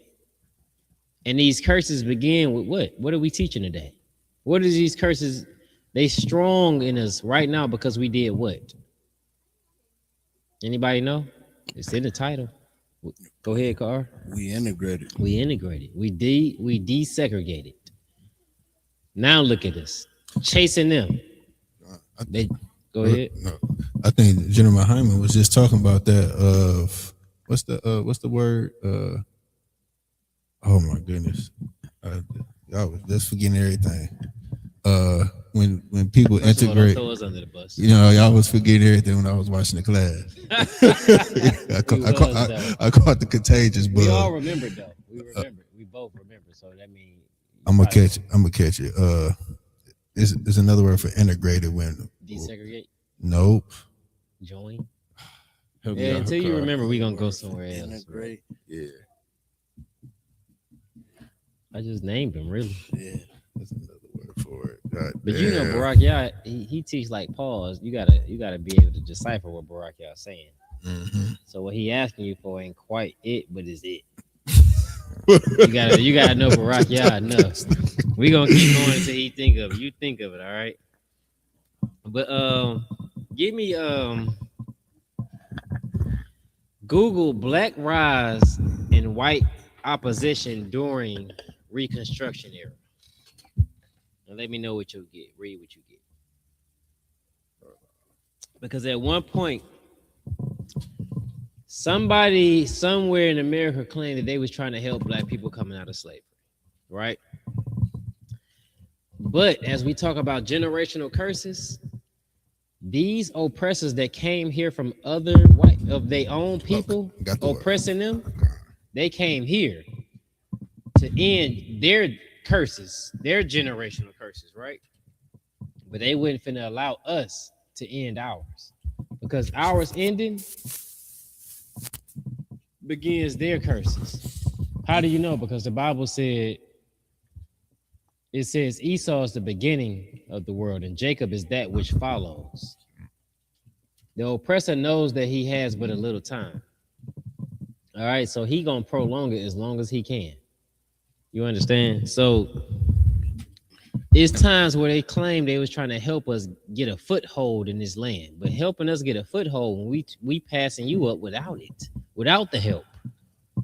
I got the word. It's called gentrified. Gentrify? Gentrified. Wait, gentrify is the same word as that ain't Yeah. the same thing exactly. I told you it was gonna be that, but it ain't gonna be that. So gentrified is not when our oppressors move into our cities. Yeah. And when it's gentrified, it's more safer. It's more. This is a place that you can be at where you can unlock your doors and no one had to break into your home and your car. When it's gentrified, or gentrified can also mean when you go to a setting where it's not a lot of niggas. You understand what I'm saying? This is more of diverse people. It can be Arabs, it can be Chinese, it can be Africans. When it's gentrified is pretty much when it was us, and then they started to move in and take over and push us out. But when you hear, so okay, it's technically desegregation. Yeah, No, yeah, it's segregation. They segregating us. I mean, I think okay, we gotta look at that word. We gotta look at that word. They are pushing us into different lands. They try to push us to the suburbs where it's no street lights. Straight deers and raccoons and critters. And I forgot what it's called. It's just land that's still damn near wooded area, underdeveloped land. Is what it is. But hold up right quick. I want Carl to read what he got. Yep.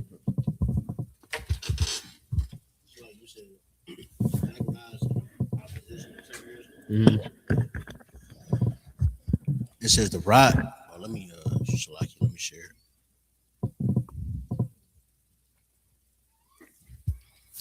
It says the rise of black resistance and opposition to segregation, particularly the Jim Crow era, was a widespread, sustained effort to challenge systematic white supremacy through legal. I want black rise and white opposition during Reconstruction. Oh, so like yeah, that's what I want. The black rise and white opposition during Reconstruction. Not do you said of segregation, yeah. Because at one point they was claiming they was trying to help us, but the thing is, any boost that we get, we taking off with it. Because with no boost at all, we taking off and we passing you like that. So if you make the race even or even give us a head start, you lose. So like if I may, sir, go ahead. It was an actual time during the Reconstruction era where like North. Did she whine trying to get up? That was crazy. When it was like in a city in North Carolina or South Carolina where it was like all black council members, all black mayor, and all that. Yeah. They came in and ran them out of there. Yep. Why they were voted to be in legally there, and they ran them up out of there. But they wasn't having it. One thing that white people want more than anything is to be better than you. Is to be considered better than you. And the moment that you start to show that you're better than them, they start to destroy you, torture you, murder you, unalive you, jail you, all those things. Go ahead. Kind of says during Reconstruction, Black Americans experienced a dramatic rise in political and social power, exercising voting rights, holding office, and forming civic organizations. This period of mobilization faced severe and violent opposition from white Southerners, including the Ku Klux Klan. Now, this is how you know it was never really meant for you to make it anywhere. Because why couldn't they stop the Ku Klux Klan? Because all the people that were supposed to be stopping them was in the Ku Klux Klan. Your police officer was in the Ku Klux Klan. Your presidents, your governors, your mayors. Those political people that sat next to black people looking at him like, why is he here? These was your Klan members. Judges. Definitely your judges. Go ahead. Kind of, if I may ask, sir. And still, Ku Klux Klan have not been organized or, called a they haven't had a RICO. haven't been Oh called a yeah, ain't no gang, Rico on the Ku Klux Klan. haven't been called a hate group, and we just found out that the Southern Poverty Law Center has been giving them millions. You read my mind.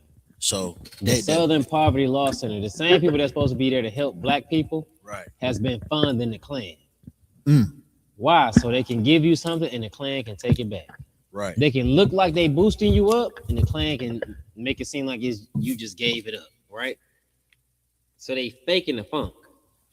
Yeah, I'm gonna give Sean. I'm finna give you $100,000. Hey, Barack, y'all go rob him for it. Well, we gave you 100,000. You let somebody steal it. This is the games they play. Yep. Yeah, everybody in here finna give $1 million to. Barack, y'all rob them of their $1 million as soon as they get it. Oh, the government gave them $1 million. What did they do with it? They squandered it away, gave it away.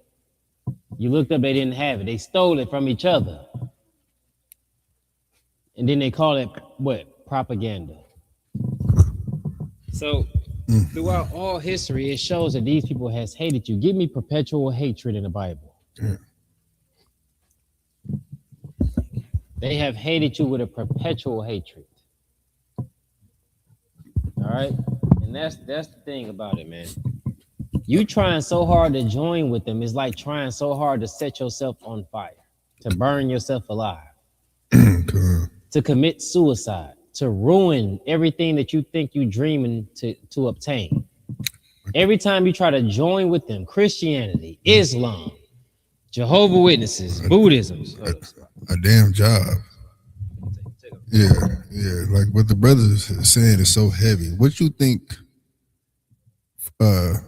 last one hired, first one fired come from? You understand? It's because you're trying to attain a job to feed your family and you get let go by your oppressor. You understand? I got that scripture, sir. Read it. This is Ezekiel 35, verse 5. Because thou hast had a perpetual hatred. Because thou hast had what? A perpetual hatred. Perpetual is continuous, non-stop. They've hated you since day one. We can read in the Bible Esau and who? And Jacob. We can read that in the Bible. Well, they strive together in the womb. So before day one, technically, right? Day one is when you're born. So the Most High God of the Bible said we will be enemies. Yeah. Y'all remember his exact words? We should be separated because we didn't get along. It's like cats and dogs. Oh yeah, that's Yeah, from the beginning. It's been a perpetual hatred. If you read Obadiah, you will see what they said, raise it in the day of our demise. They celebrated it. Esau begot a nation called Edom, and they hated the nation that Jacob begot called Israel. They've hated us throughout history. Hated us. But yet y'all feel like loving them is going to make them love us when it doesn't work like that. Ask the Native Americans or First Nation people, whatever you want to call them, whatever byword that they are called by now. Our people has loved them, and look what they do now. They celebrate Thanksgiving right in your goddamn face. We walk on hundreds of thousands of Native American bones that have fallen here. The slaves that escaped slavery to go live with them, we walk on the bones of them now. We look at them, lock our Native American brothers up in cages, they babies in cages, and give them full blankets for those who didn't disappear altogether. This is what you're joining to. This is what you're joining to. But yeah, you in the hood talking about you can't join a brother because he wear red, or he wear blue, or he from the east side. I'm from the west side. He light skinned. I'm dark skinned. He's Muslim. I'm a Christian. right. This is the problem. Because you so eagerly separate from your own people. What does the Lord say if you can't love your own brother? Wait, Salakia. Give me that scripture, then we're going to remind me to go straight to the comments, because we have not went to the comments all day. Come, because thou hast had a perpetual hatred and hast shed the blood of the children of Israel by the force of the sword. They shed the blood of the children of Israel by the force of the sword, which means they've unalived you. And this is the Old Testament, right, Carr? Count. And they do it today. They do it today. The brother, they put their knee in his back. Sandra Bland, the sister who, I want to say their name. You know their name, just say it. The sister who stood too close to a pot of boiling water after calling the cops for help, they unalived her by shooting her in the goddamn head. Sonia Massey.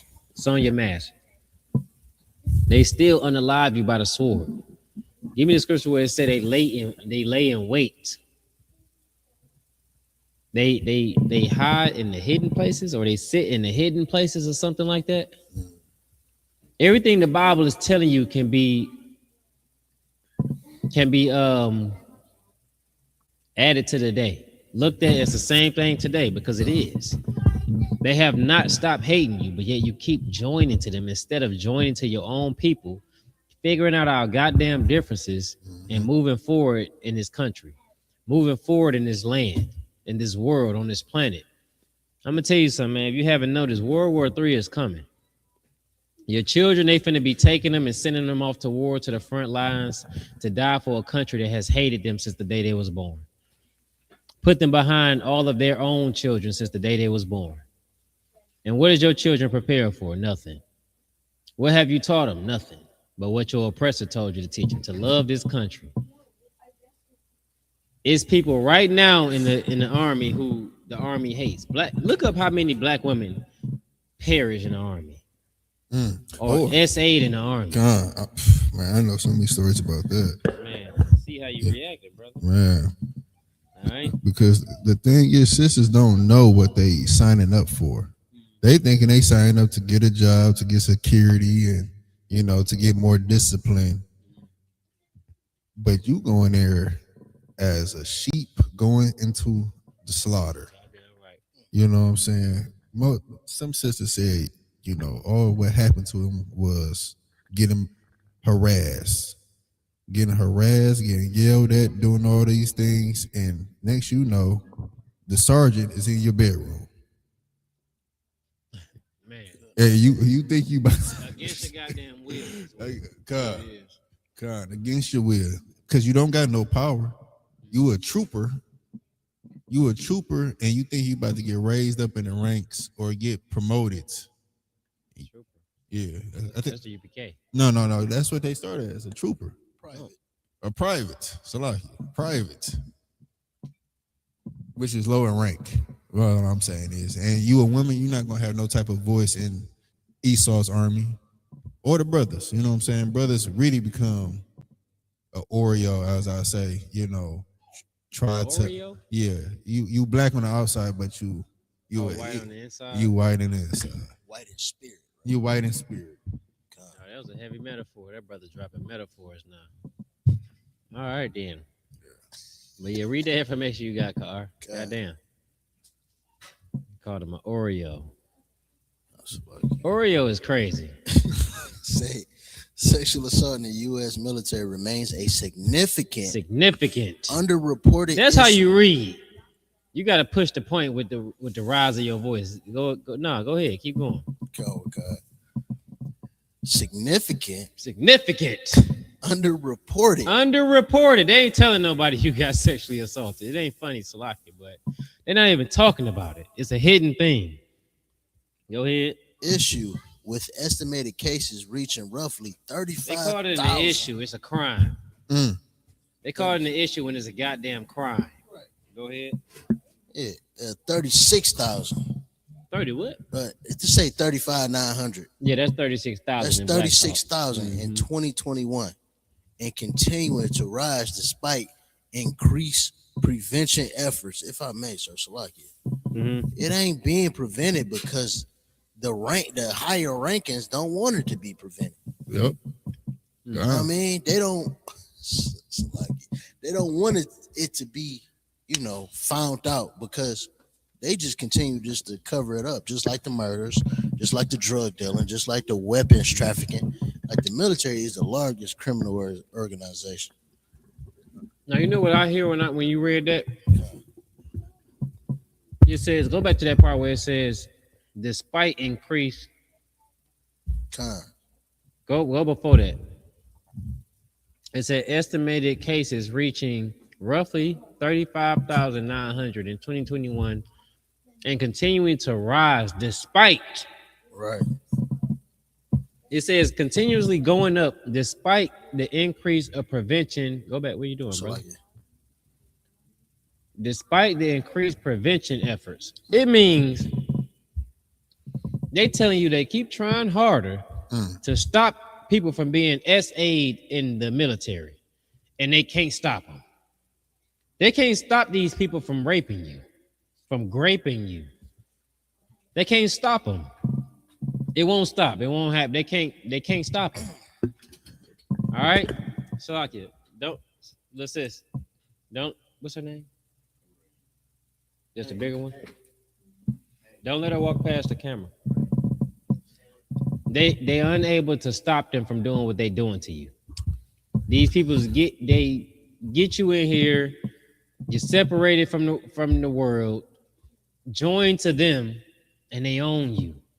To the fact that they can walk into the bunker, tell you to come to my office, take advantage of you, and there's nothing you can do. All that military training they gave you, level 4 combatives, they're still destroying you. They still SAing you, and there's nothing you can do because there's nothing they can do. They've never controlled them. That's why let me see. This is the part I wanted you to read with the other stuff. It says during Reconstruction, 1865 to 1877, formerly enslaved Black Americans achieved unprecedented political and social gains, including voting rights, holding office, and building independent communities, only to face intense, violent opposition from white Southerners. This white backlash, driven by groups like the KKK, used terror and legislative restrictions to reestablish white supremacy and largely destroy the eras of democratic progress. It says political participation. Nearly 2,000 Black men held public office, ranging from local posts to the U.S. House of Representatives and Senate. It says constitutional changes. The 14th Amendment, and just go through them, the 15th Amendment and stuff like that, right? Then it says white opposition and reaction. Terrorist violence. White supremacist groups like the KKK targeted Black people who voted, acted independently, or held position of authority. Acts included lynching, home burning, and mass murders to suppress Black advancement, political and legal resistance. Southern white Democrats introduced restrictive legislation such as poll taxes to disenfranchise Black voters and used violence, intimidation to redeem state governments. You understand? So they knew what was going on, but they couldn't stop them, or just chose not to stop them. They showing you a gift and then taking it back. They showing you a gift and then watching you be destroyed by their people. It's like tying a stake around your neck and sending you into the woods with wolves. You understand? That's exactly what they're doing.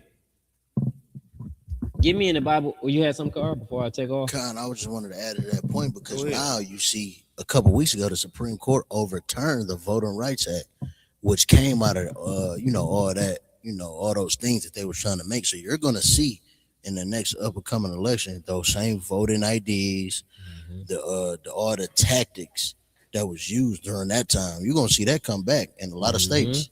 Yeah. Give me in the Bible where it says a gift destroyeth the heart. A gift destroyeth the heart.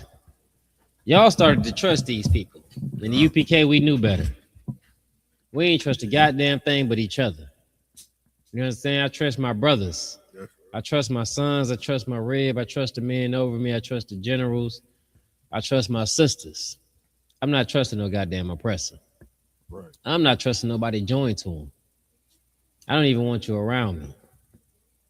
All right, you understand? You got that? Con. Go ahead. This is the book of Ecclesiastes, verse 7, verse 7. Mm-hmm. It's like it. Chapter 7, verse 7. Surely oppression maketh a wise man mad. Surely oppression maketh a wise man mad. That's why y'all running the gun, and mad can be like crazy, angry. It all make you lash out. Surely oppression maketh a wise man mad. Why do you think on those boats, people, the slaves was jumping the hell off into the water, unaliving their babies, refusing to let them grow up in a world where they have to be beat, or as a man bent over and essayed in front of everybody, tarred and feathered, all this nonsense. Go ahead. Con. And a gift destroyeth the heart. And a gift destroyeth the heart. They let y'all vote. They let you think you was a part of America. They let you think it was the human race. They let you think that you had a foothold in the door. They make you think that racism is dead. They made you think that they loved you. They made you think with the Constitution that all men were created equal. They made you think that, but what did reality say? That they're gonna murder you the day they pull you over and you decide to talk back to a police officer. They're gonna lie and say you had a gun the moment they ask you to reach for your goddamn ID and you pull your wallet out the wrong way. They made you think that your vote counted when in all reality it doesn't count at all. It's not even a part of the system. Who actually chooses the president? What's they called? Electoral college. The Electoral College. That's who chooses. They made you think all these things. They gave you a gift that destroyed. I remember Trump came along and gave you what's that check he gave everybody? Stimulus. Huh? The stimulus check. Oh yeah, we get money under Trump. We get it was already yours. You paid for it. That's your money. That's your money given back to you, you dummy. But you accepted him and you loved him for it. All they gotta do is do one of the dances that you do. Now they can come to the cookout. Oh, he invited to the cookout. Eminem became the best rapper. All he had to do was sound like you and rap, and y'all love him, not knowing that he stole that from another black man, his whole goddamn style. Look it up if you don't believe me. All right, you had some, car? I was just gonna get the shout outs in the chat. Yeah, get the shout outs. It's 7 o'clock. We got a few minutes. Go ahead. Carolyn Rasville from Chicago, sister checking in. Click them so they come up as you go. Go ahead. Shalom, Yahweh Shem Yahshua Barak Thumb to the Akim. Shalom, Yahweh Shemar Thumb Ba Shem Yahshua to the Akwati. Go ahead. Aisha checking in. The water, sis.